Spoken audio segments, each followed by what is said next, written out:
ಈ ರೀಡಿಂಗ್ ನಿಮಗೆ ಅನ್ವಯಿಸಿದರೆ ಅಥವಾ ರೆಸೊನೇಟ್ ಆದರೆ ಮಾತ್ರ ತೊಗೊಳ್ಳಿ, ಇಲ್ಲಾಂದರೆ ಬಿಟ್ಬಿಡಿ. ಇದು ಒಂದು ಜನರಲ್ ರೀಡಿಂಗ್ ಮಾತ್ರ ಆಗಿರುತ್ತೆ. ಕಾರ್ಡ್ಸ್ನ ಶಫಲ್ ಮಾಡಿದಾಗ ನನಗೆ ಫಸ್ಟ್ ಕಾರ್ಡ್ 8 ಆಫ್ ಪೆಂಟಿಕಲ್ಸ್ ಬಂದಿದೆ. ಸೊ ಮೇ ಬಿ ತುಂಬ ಎಮೋಷ್ನಲ್ ಆಗ್ಬೋದು ನೀವು ಅಂತ ಅನಿಸುತ್ತೆ ನನಗೆ. ಈ ಮಂತು ಸ್ವಲ್ಪ ಹೆಲ್ತ್ ಕಡೆ ಫೋಕಸ್ ಇರಲಿ. ತುಂಬ ಸಣ್ಣ ಪುಟ್ಟ ತೊಂದರೆಗಳಂತ ಹೇಳಲ್ಲ, ಏನಾದರೂ ತಾಗಿಸ್ಕೊಡ್ತೀರಾ, ಬೆರಳುಗಳ ಬಗ್ಗೆ ಹುಷಾರಾಗಿರಿ. ಸೊ ನೆಕ್ಸ್ಟ್ ಬರೋ 30 ಡೇಸ್ವರೆಗೂ ಸ್ವಲ್ಪ ಡಿಫಿಕಲ್ಟೀಸ್ ಅಂತ ಹೇಳ್ತೀನಿ. ಸ್ವಲ್ಪ ಪೇಷನ್ಸ್ ಇಂಪಾರ್ಟೆಂಟ್. ಹಾಗೆ ಸ್ವಲ್ಪ ಹೊಸ ವ್ಯಕ್ತಿಗಳನ್ನ ಮೀಟ್ ಆಗ್ತೀರಾ, ಮೋಸ ಹೋಗೋ ಚಾನ್ಸಸ್ ಕೂಡ ಅಷ್ಟೇ ಇರುತ್ತೆ. ಸಡನ್ ಡಿಫಿಕಲ್ಟೀಸ್ನ ಕೂಡ ನಾನು ಹೇಳ್ತೀನಿ. 8 of pentacles paying bills and loans ಅಂತ ಹೇಳುತ್ತೆ. 9 to 5 ವರ್ಕ್, ಓವರ್ ವರ್ಕ್ ನಿಮ್ಮದು, ನಿಮ್ಮ ಪಾರ್ಟ್ನರ್ದು. ಚಾಲೆಂಜಸ್ ಇಂಪ್ರೂವ್ ಆಗುತ್ತೆ, ಸ್ವಲ್ಪ ನೀವು ಬ್ಯಾಲೆನ್ಸ್ನ ನೋಡ್ತೀರಾ. ಸೆಕೆಂಡ್ ಕಾರ್ಡ್ ನನಗೆ 8 ಆಫ್ ವಾಂಡ್ಸ್ ಬಂದಿದೆ. ತುಂಬ ಕಾನ್ಸಂಟ್ರೇಷನ್ ಅಗತ್ಯ ಇದೆ ರಿಲೇಷನ್ಶಿಪ್ ಬಗ್ಗೆ ಮತ್ತು ನೀವು ಮಾಡೋ ಕೆಲಸದ ಬಗ್ಗೆ ಅಂತ ಕೂಡ 8 ಆಫ್ ವಾಂಡ್ಸ್ ಹೇಳ್ತಾ ಇದೆ. ಸೊ ಥರ್ಡ್ ಕಾರ್ಡ್ ನನಗೆ ನೈಟ್ ಆಫ್ ವಾಂಡ್ಸ್ ಬಂದಿದೆ. ತುಂಬ ಹಾರ್ಡ್ ವರ್ಕಿಂಗ್ ಇದ್ದೀರಾ. ನಾನು ಆಗಲೇ ಹೇಳಿದೆ, ಸ್ಯಾಟರ್ನ್ ಇದ್ದಾನೆ ಅಂದರೆ ಹಾರ್ಡ್ ವರ್ಕ್ ನೀವು ಮಾಡಲೇಬೇಕು. ಸೊ ಕೆಲವರು ಈ ಚಾಲೆಂಜಸ್ಸಿಂದ ಹೊರಗಡೆ ಹೋದ್ರಾಯ್ತು ಅನ್ನೋ ಪ್ಲ್ಯಾನಲ್ಲಿದ್ದೀರಾ, ಬಟ್ ಅದು ಹಾಗಾಗೋದಿಲ್ಲ. ನೀವು ಅದನ್ನೆಲ್ಲ ಕ್ಲಿಯರ್ ಮಾಡೇ ನೀವು ಲೈಫ್ ಇರೋದೇ ಹಾಗೆ, ಏನೂ ಮಾಡೋಕ್ಕಾಗೋದಿಲ್ಲ. ಬಟ್ ಇಲ್ಲಿ ಕೆಲವರು ತುಂಬ ಲೇಝಿ ಇದ್ದೀರಾ. ನೀವು ಕನೆಕ್ಟ್ ಆಗಿರೋ ಪರ್ಸನ್ನು, ಅದ್ರ ಕಡೆ ಕೂಡ ಗಮನ ಕೊಡಿ. ಸ್ವಲ್ಪ ಆ್ಯಕ್ಟಿವ್ ಆಗಿರಿ, ಜಿಮ್ಗೆ ಹೋಗಿ, ವ್ಯಾಯಾಮ ಮಾಡಿ, ಜಾಗಿಂಗ್ ಮಾಡಿ, ಫಿಟ್ನೆಸ್ ಫ್ರೀಕ್ ಆಗಿರಿ ಅಂತ ಕಾರ್ಡ್ ಹೇಳುತ್ತೆ. ಫೋರ್ತ್ ಕಾರ್ಡ್ ನನಗೆ ಏಸ್ ಆಫ್ ವಾಂಡ್ಸ್ ಬಂದಿದೆ. ಟ್ರಾವೆಲ್ ರಿಸ್ಟ್ರಿಕ್ಷನ್ಸ್ ಅಂತ ಹೇಳುತ್ತೆ. ಯಾವುದಕ್ಕೋ ಏನೋ ಪ್ಲ್ಯಾನ್ ಮಾಡಿರ್ತೀರಾ, ಟ್ರಾವೆಲ್ ಮಾಡಬೇಕು, ನಿಮ್ಮ ಪಾರ್ಟ್ನರ ಮೀಟ್ ಆಗಬೇಕು ಅಂತ. ಸೊ ಅದಾಗೋದಿಲ್ಲ. ಸೊ ಕೆಲಸದ ಒತ್ತಡದಿಂದ ತುಂಬ ಪ್ರೋಗ್ರಾಮ್ಸ್ ಆ್ಯಂಡ್ ಪ್ಲ್ಯಾನ್ಸ್ ಕ್ಯಾನ್ಸಲ್ ಹೋಗೋ ಚಾನ್ಸಸ್ ಇದೆ, ನಿಮ್ಮದು ಅಥವಾ ನಿಮ್ಮ ಪಾರ್ಟ್ನರ್ದು. ಫಿಫ್ತ್ ಕಾರ್ಡ್ ನನಗೆ 7 ಆಫ್ ಸಾರ್ಡ್ಸ್ ಬಂದಿದೆ. ಇಲ್ಯೂಷನ್ಸ್ ಅಂತ ಹೇಳುತ್ತೆ. 7 ಆಫ್ ಸಾರ್ಡ್ಸ್ ಕೆಲವೊಮ್ಮೆ ಭ್ರಮೆಯಲ್ಲಿರೋದನ್ನು ರೀಪ್ರೆಸೆಂಟ್ ಮಾಡುತ್ತೆ. ನೀವು ಭ್ರಮೆಯಲ್ಲಿದ್ದೀರೋ, ನಿಮ್ಮ ಪಾರ್ಟ್ನರ್ ಭ್ರಮೆಯಲ್ಲಿದ್ದಾರೋ, ತುಂಬ ಸುಳ್ಳುಗಳನ್ನ ಹೇಳ್ತೀರಾ. ಅಗತ್ಯ ಇಲ್ಲದೆ ಇದ್ದರೂ ಕೂಡ ನೀವು ತುಂಬ ಸುಳ್ಳನ್ನ ಹೇಳ್ತಿರೋ, ಅಥವಾ ನಿಮ್ಮ ಪಾರ್ಟ್ನರ್ ತುಂಬ ಸುಳ್ಳುಗಳನ್ನ ಹೇಳ್ತಾರೋ. ಸೊ ರೆಡ್ ಫ್ಲ್ಯಾಗ್ ಅಂತ ಹೇಳುತ್ತೆ. ನಿಮಗೇನೋ ತುಂಬ ಫೀಲಿಂಗ್ಸ್ ಇದೆ, ಡೇಟ್ ಮಾಡಬೇಕು, ಅವ್ರನ್ನ ಮೀಟ್ ಆಗಬೇಕು, ಅವ್ರನ್ನ ನೋಡಬೇಕು, ಅವ್ರ ಜೊತೆ ಫೀಲಿಂಗ್ಸ್ನ ಶೇರ್ ಮಾಡ್ಕೊಳ್ಬೇಕು ಅಂತ. ಬಟ್ ನಿಮ್ಮ ಪಾರ್ಟ್ನರ್ದು ರೆಡ್ ಫ್ಲ್ಯಾಗ್ ಇದೆಯೋ, ನಿಮ್ಮದು ರೆಡ್ ಫ್ಲ್ಯಾಗ್ ಇದೆಯೋ, ತುಂಬ ರಿಸ್ಟ್ರಿಕ್ಟಿವ್ ಇದ್ದಾರೆ, ಅವರು ಓಪನ್ ಅಪ್ ಆಗ್ತಾ ಇಲ್ಲ, ಅವ್ರ ಫೀಲಿಂಗ್ಸ್ನ ಶೇರ್ ಮಾಡ್ಕೊಳ್ತಾ ಇಲ್ಲ ಅಂತ ಅನಿಸುತ್ತೆ. 6 ಕಾರ್ಡ್ ನನಗೆ 7 ಆಫ್ ಕಪ್ಸ್ ಬಂದಿದೆ. ಕೆಲವರು ತುಂಬ ಕೆಲಸದಲ್ಲೂ ಅಥವಾ ರಿಲೇಷನ್ಶಿಪ್ಪಲ್ಲೂ ತುಂಬ ಕನ್ಸಿಸ್ಟೆನ್ಸ್ ಇದ್ದಾರೆ. ಸೊ ಹೇಗಾದರೂ ಮಾಡಿ ಅವ್ರನ್ನ ಪಡ್ಕೊಳ್ಳೇಬೇಕು, ಅವ್ರ ಮನಸ್ಸನ್ನ ಗೆಲ್ಲೇಬೇಕು ಅನ್ನೋ. ಸೊ ಅಥವಾ ಗೋಲ್ಸ್ನ ಅಥವಾ ಡ್ರೀಮ್ಸ್, ಕೆರಿಯರ್ ಬಗ್ಗೆ ಆದರೆ ಆ ಗೋಲ್ಸ್ನ ರೀಚ್ ಮಾಡಲೇಬೇಕು ಅಂತ ಹೇಳ್ತಾ ಇದೆ. ಸೊ ಫ್ಯಾಮ್ಲಿ ಚೆನ್ನಾಗಿದೆ, ವೆಲ್ತಿ ಫ್ಯಾಮ್ಲಿ ಅನ್ಬೋದು, ನಿಮ್ಮದು ಕೂಡ ಅವ್ರದ್ದು ಕೂಡ. ಸೊ ಅಡ್ವೈಸನ್ನ ತೊಗೊಳ್ಬೋದು. ಸ್ಟಾರ್ಟಿಂಗ್ ಆಫ್ ರಿಲೇಷನ್ಶಿಪ್ಪಲ್ಲಿ ಹೊಸದಾಗಿ ಕಮಿಟ್ ಆಗಿದ್ದರೆ ಖಂಡಿತವಾಗ್ಲೂ ನಿಮ್ಮ ಫ್ರೆಂಡ್ಸ್ದು ಯಾರಾದರೂ ಅಡ್ವೈಸ್ನ ತೊಗೊಳ್ಳಿ ನೀವು ಅಂತ ಕೂಡ ಕಾರ್ಡ್ ಹೇಳುತ್ತೆ. 7th ಕಾರ್ಡ್ ನನಗೆ 6 ಆಫ್ ಸಾರ್ಡ್ಸ್ ಬಂದಿದೆ.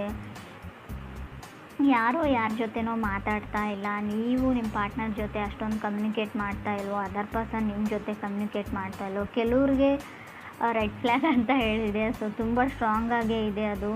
ನೀವು ಅವ್ರನ್ನ ಬ್ಲಾಕ್ ಮಾಡಿದಿರೋ, ಅವ್ರು ನಿಮ್ಮನ್ನು ಬ್ಲಾಕ್ ಮಾಡಿದ್ರು. ಮೈಂಡ್ ಗೇಮ್ಸ್ ಅಂತ ಹೇಳ್ಬೋದು.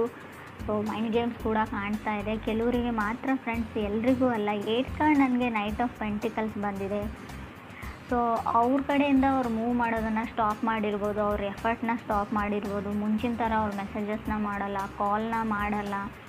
ಸೊ ಇತ್ತೀಚೆಗೆ ಯಾಕೋ ಅವ್ರಿಗೆ ಇಂಟ್ರೆಸ್ಟ್ ಕಮ್ಮಿ ಆಗಿದೆ ಅಂತ ನಿಮ್ಗೆ ಅನಿಸ್ತಾ ಇದೆ. ಬಟ್ ಅದು ಯಾವುದೇ ರೀತಿಯಿಂದಲೂ ಇಂಟ್ರೆಸ್ಟ್ ಕಮ್ಮಿ ಆಗಿಲ್ಲ. ಅವರು ನಿಮ್ಮ ಕಡೆಯಿಂದನೂ ಏನಾದರೂ ಎಫರ್ಟ್ ಬರಲಿ, ನೀವು ಕೂಡ ಅವ್ರನ್ನ ಅಷ್ಟೇ ಅಡ್ಮೈರ್ ಮಾಡಲಿ, ಅಷ್ಟೇ ಲವ್ ಆ್ಯಂಡ್ ಕೇರ್ ಮಾಡಲಿ, ಅಫೆಕ್ಷನ್ ಇರಲಿ ನಿಮ್ಮ ಕಡೆಯಿಂದನೂ ಅಂತ ಅವರು ಬಯಸ್ತಾ ಇದ್ದಾರೆ ಅಂತ ಹೇಳ್ಬೋದು.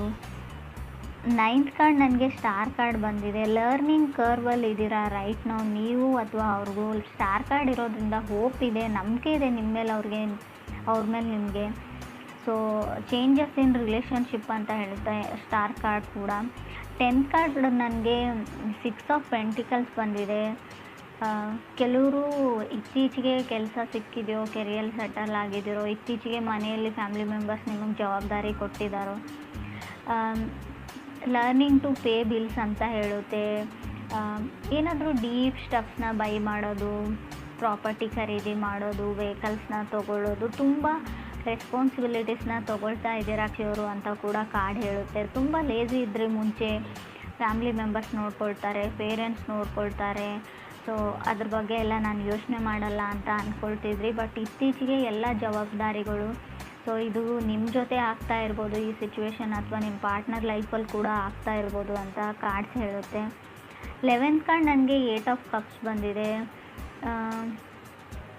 ವಾಕಿಂಗ್ ಅವೇ ಅಂತ ಹೇಳ್ಬೋದು. 8 ಆಫ್ ಕಪ್ಸ್ ಯಾರಿಂದನೂ ನೀವು ದೂರ ಸರಿಯೋಕ್ಕೆ ಟ್ರೈ ಮಾಡ್ತಾ ಇದ್ದೀರಾ. ಕೆಲವರು ಸ್ವಲ್ಪ ಮಟ್ಟಿಗೆ ಇಗ್ನೋರ್ ಮಾಡ್ತಾ ಹೋಗ್ತಾ ಇದ್ದೀರಾ ಅಂತ ಹೇಳ್ಬೋದು. ಫ್ರೆಂಡ್ಸ್, ಇದು ಎಲ್ರಿಗೂ ಅಲ್ಲ, ಕೆಲವ್ರಿಗೆ ನಿಮ್ಮ ಪಾರ್ಟ್ನರ್ ನಿಮ್ಮನ್ನು ಇಗ್ನೋರ್ ಮಾಡ್ತಾ ಇದ್ದಾರೋ ಅಥವಾ ನೀವು ನಿಮ್ಮ ಪಾರ್ಟ್ನರ್ನ ಇಗ್ನೋರ್ ಮಾಡ್ತಾ ಇದ್ರೋ, ದೂರ ಹೋಗಬೇಕು ಅಂತ ಅನಿಸಿದೆ. ಕೆಲವ್ರಿಗೆ ಇಂಟ್ರೆಸ್ಟ್ ಕಮ್ಮಿ ಆಗಿದೆ ಅಂತ ಕೂಡ ಹೇಳುತ್ತೆ.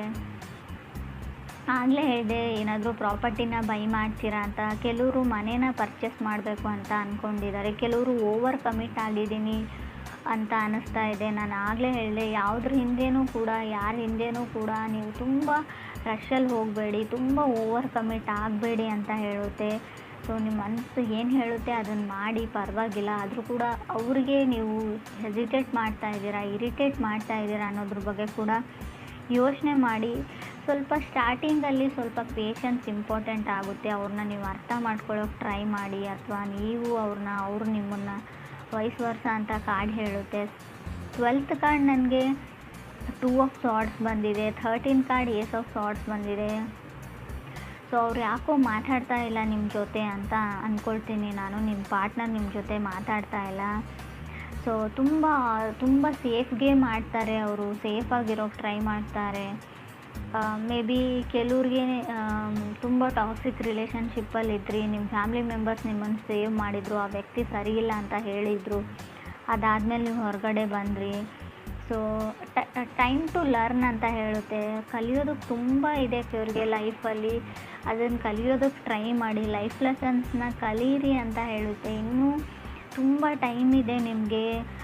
ಯಾವ ವ್ಯಕ್ತಿಗಳು ಯಾವ ಥರ, ಯಾರ ಜೊತೆ ಹೇಗೆ ನಡ್ಕೊಳ್ಬೇಕು ಅನ್ನೋದನ್ನು ಕಲೀರಿ. ಯಾವಾಗಲೂ ಫನ್ ಆ್ಯಂಡ್ ಜೋಕಲ್ಲೇ ಇರಬೇಡಿ ಅಂತ ಕೂಡ ಕಾರ್ಡ್ಸ್ ಹೇಳುತ್ತೆ. ಕೆಲವೊಮ್ಮೆ ನೀವು ಮಾಡೋ ಜೋಕು ಕೆಲವ್ರಿಗೆ ತುಂಬ ಹಾರ್ಟ್ ಆಗಿದೆ ಅಂತ ಕೂಡ ಹೇಳುತ್ತೆ. 6 ಆಫ್ ಪೆಂಟಿಕಲ್ಸ್ ಮತ್ತು 8 ಆಫ್ ಕಪ್ಸ್ ಇರೋದ್ರಿಂದ ಸೊ ನೀವು ಜೋಕ್ ಅಂತ ಮಾಡ್ತೀರಾ, ಬಟ್ ಏನೋ ಯಾರಿಗೋ ಹರ್ಟ್ ಮಾಡಿದ್ದೀರಾ, ಇದರಿಂದ ಅವ್ರು ಶಟ್ ಡೌನ್ ಆಗಿದ್ದಾರೆ, ಕಮ್ಯುನಿಕೇಟ್ ಮಾಡ್ತಾ ಇಲ್ಲ, ನಿಮ್ಮ ಜೊತೆ ಮಾತಾಡ್ತಾ ಇಲ್ಲ, ಇತ್ತೀಚೆಗೆ ಯಾಕೋ ಇಗ್ನೋರ್ ಮಾಡ್ತಾ ಇದ್ದಾರೆ. ರಿಜೆಕ್ಟೆಡ್ ಫೀಲಿಂಗಲ್ಲಿ ನೀವಿದ್ದೀರೋ, ನಿಮ್ಮ ಪಾರ್ಟ್ನರ್ ಇದ್ದೀರೋ, ತುಂಬ ಏನೋ ಮೊದಲಿನ ಥರ ಇಲ್ಲ, ತುಂಬ ಚೇಂಜಸ್ನ ನೋಡ್ತಾ ಇದ್ದೀನಿ, ಸ್ವಲ್ಪ ಚೇಂಜ್ ಆಗ್ತಾ ಇದ್ದಾರೆ ನನ್ನ ಪಾರ್ಟ್ನರ್ ಅಂತ ಅನ್ನಿಸ್ತಾ ಇದೆ ನಿಮಗೆ. ಇದರಿಂದ ಟ್ರಿಗರ್ ಆಗ್ತಾ ಇದ್ದೀರಾ, ಇಬ್ಬರಲ್ಲೊಬ್ಬರು ಹರ್ಟ್ ಆಗ್ತಾ ಇದೆ ನಿಮಗೆಲ್ಲೋ ಒಂದು ಕಡೆ. ಬಟ್ ನೀವು ಅದನ್ನು ಓಪನ್ ಆಗಿ ಅವ್ರ ಜೊತೆ ಡಿಸ್ಕಸ್ ಮಾಡಿಲ್ಲ. ಸೊ ಅದನ್ನು ಕೇಳಿಬಿಡಿ, ಅವ್ರಿಗೆ ಏನು ಪ್ರಾಬ್ಲಮ್ಮು, ಏನು ನಡೀತಾ ಇದೆ ಅಂತ. ಸೊ ಒಂದು ಸಲ ಕ್ಲಿಯರ್ ಮಾಡಿಕೊಂಡು, ಸೊ ಅದರಿಂದ ಅವ್ರಿಗೆ ಇಷ್ಟ ಇಲ್ಲ ಅಂದರೆ ಅದರಿಂದ ಹೊರಗಡೆ ಬನ್ನಿ ಅಂತಲೇ ನಾನು ಹೇಳ್ತೀನಿ. ಸೊ ಬೀಯಿಂಗ್ ಹ್ಯಾಪಿ ಅಂತ ಅನಿಸುತ್ತೆ, ಖುಷಿಯಾಗಿದ್ದೀರಾ. ಬಟ್ ಚಾಲೆಂಜಸ್ ಸ್ವಲ್ಪ ಜಾಸ್ತಿ ಇದೆ ಫೆಬ್ರವರಿಯಲ್ಲಿ ಕಟಕ್ ರಾಶಿಯವ್ರಿಗೆ. ಚಾಲೆಂಜಸ್ ಅಂದರೆ ತುಂಬ ಕಷ್ಟಗಳು ಬರ್ತಾವೆ ಅಂತ ಅಲ್ಲ, ಸ್ವಲ್ಪ ಬ್ಯುಸಿಯಾಗಿರ್ತೀರ, ತುಂಬ ಕೆಲಸಗಳಿರ್ತವೆ, ಓಡಾಟ ಇರುತ್ತೆ, ಶಾಪಿಂಗ್ ಇರುತ್ತೆ, ಪರ್ಚೇಸ್ ಇರುತ್ತೆ, ಕೆಲವು ಜವಾಬ್ದಾರಿಗಳಿರುತ್ತೆ, ಪೂಜೆ ಇರುತ್ತೆ. ಸೊ ಮನೆಗೆ ನೆಂಟರು ಬರ್ಬೋದು, ತುಂಬ ಅಂದರೆ ತುಂಬ ಟ್ರಾವೆಲಿಂಗ್ ಕೂಡ ಇರುತ್ತೆ. ಆಲ್ರೆಡಿ ಕೆಲವರು ಟ್ರಾವೆಲಿಂಗ್ನ ಮುಗಿಸ್ಕೊಂಡು ಬಂದಿರ್ಬೋದು. ಕೆಲವ್ರಿಗೆ ಬಹಳ ಬೇಗ ಈ ಡಿಫಿಕಲ್ಟೀಸ್ ಎಂಡ್ ಆಗುತ್ತೆ, ಕೆಲವ್ರಿಗೆ ಮಂತ್ ಕೊನೆಯಲ್ಲಿ ಕೂಡ ಎಂಡ್ ಆಗ್ಬೋದು ಡಿಫಿಕಲ್ಟೀಸ್. ಬಟ್ ಯೋಚನೆ ಮಾಡೋ ಅಗತ್ಯ ಇಲ್ಲ, ಸ್ವಲ್ಪ ಹೆಲ್ತ್ ಕಡೆ ಜಾಸ್ತಿನ ಗಮನ ಕೊಡಿ ನೀವು ಅಂತ ಹೇಳ್ಬೋದು. ಸಡನ್ನಾಗಿ ಕೋಲ್ಡ್ ಆಗ್ಬೋದು, ಸಡನ್ನಾಗಿ ವೆದರ್ ಚೇಂಜ್ ಆಗೋದ್ರಿಂದ, ಟ್ರಾವೆಲ್ ಮಾಡಿ ಬೇರೆ ಊರು ಅಥವಾ ಸಿಟಿಗೆ ಹೋಗೋದ್ರಿಂದ ಸಡನ್ ಹೆಲ್ತ್ ಇಶ್ಯೂಸ್ ಬರ್ಬೋದು. ನಡೆಯುವಾಗಲೂ ಅಥವಾ ಶೂಸ್ ಅಥವಾ ಏನಾದರೂ ಇದ್ದರೂ ಕೂಡ ಸ್ವಲ್ಪ ಚೆನ್ನಾಗಿರೋ ಶೂಸ್ನ ಹಾಕ್ಕೊಂಡಿರಿ ಅಂತ ನಾನು ಹೇಳ್ತೀನಿ. ಬೆರಳುಗಳ ಬಗ್ಗೆ ಸ್ವಲ್ಪ ಕೇರ್ಫುಲ್ ಆಗಿರಿ. ಕೊನೆಯದಾಗಿ ಹೇಳೋದಾದ್ರೂ ನಾನು ಅದನ್ನೇ ಹೇಳ್ತೀನಿ.